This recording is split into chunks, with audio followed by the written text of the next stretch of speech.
Hi, my name is Stefan Landl, and today I'm going to present you a Pecha Kucha on game theory for a project at university. I'm going to tell you what game theory is, who invented it, give you a little bit of an example on game theory, and show you in which fields it is used in today. First up, what even is game theory? Game theory is referred to as the study of mathematical models of strategic interaction among rational decision makers. This means it tries to explain how people should behave or choose in order to achieve the best possible outcome if they were fully rational. Whereas game theory originally described zero-sum games, where every participant's gains or losses are exactly balanced by those of the other participant, it is now used in a wider range of sciences and describes logical decision-making in humans, animals, computers, and many more. Now a little bit about history. Although it has a longer history, modern game theory first was really used in the late 1920s in describing the outcomes of a parlor game. This basically describes a game with two players who cannot cooperate with each other and each have a choice of two strategies. Jonathan Neumann, the creator of game theory, who came up with this game, was able to prove that there will always be an equilibrium outcome in which neither player wishes to change his or her strategy. A little more about that later.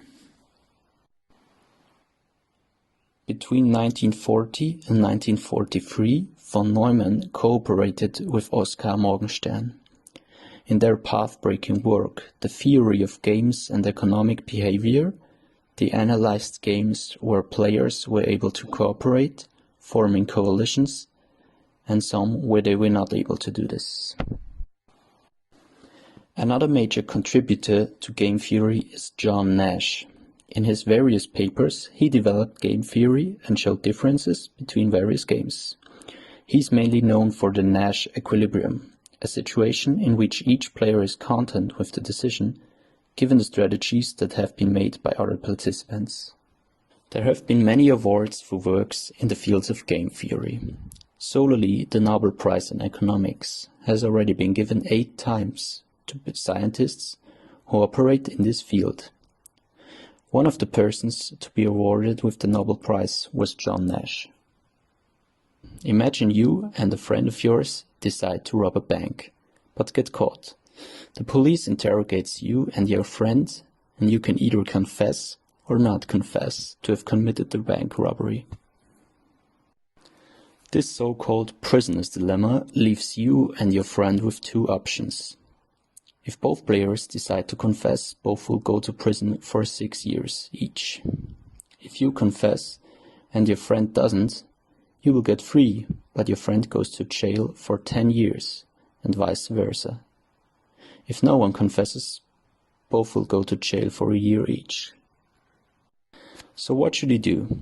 If no one confesses, both you and your friend will only go to jail for a year each. Sounds like the best option, right? As the total time in jail is only 2 years. Well, not exactly.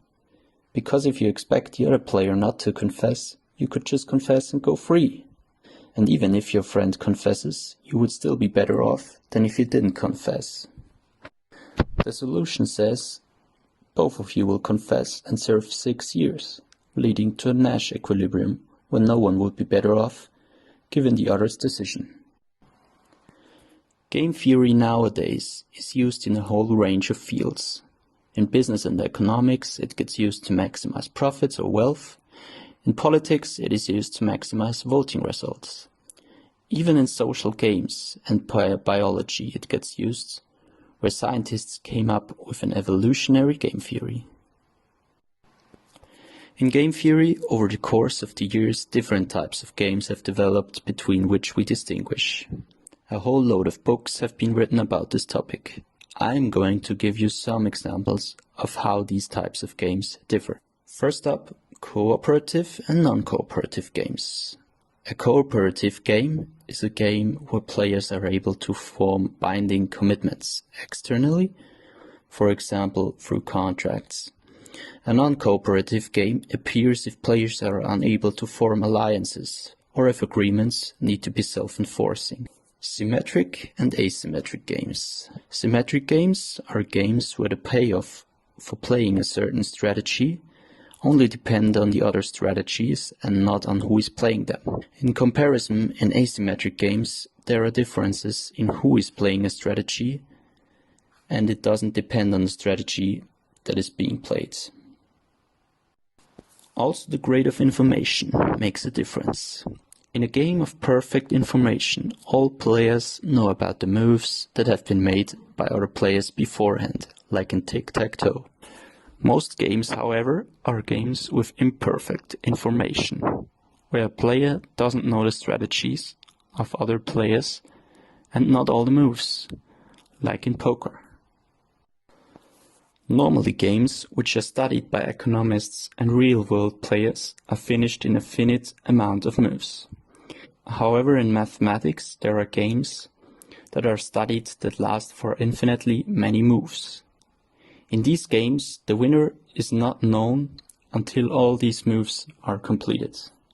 Not only are there many more types of games, there are also a whole lot of different representations of these games that try to explain the different choices each player can make and their outcomes. The world of game theory is steadily growing, and its uses play a role in more and more fields of society every year. This, however, unfortunately brings me to the end of my Pecha Kucha on game theory. I hope you enjoyed it, and you now know a little bit more about the world of game theory. Thank you for watching the video.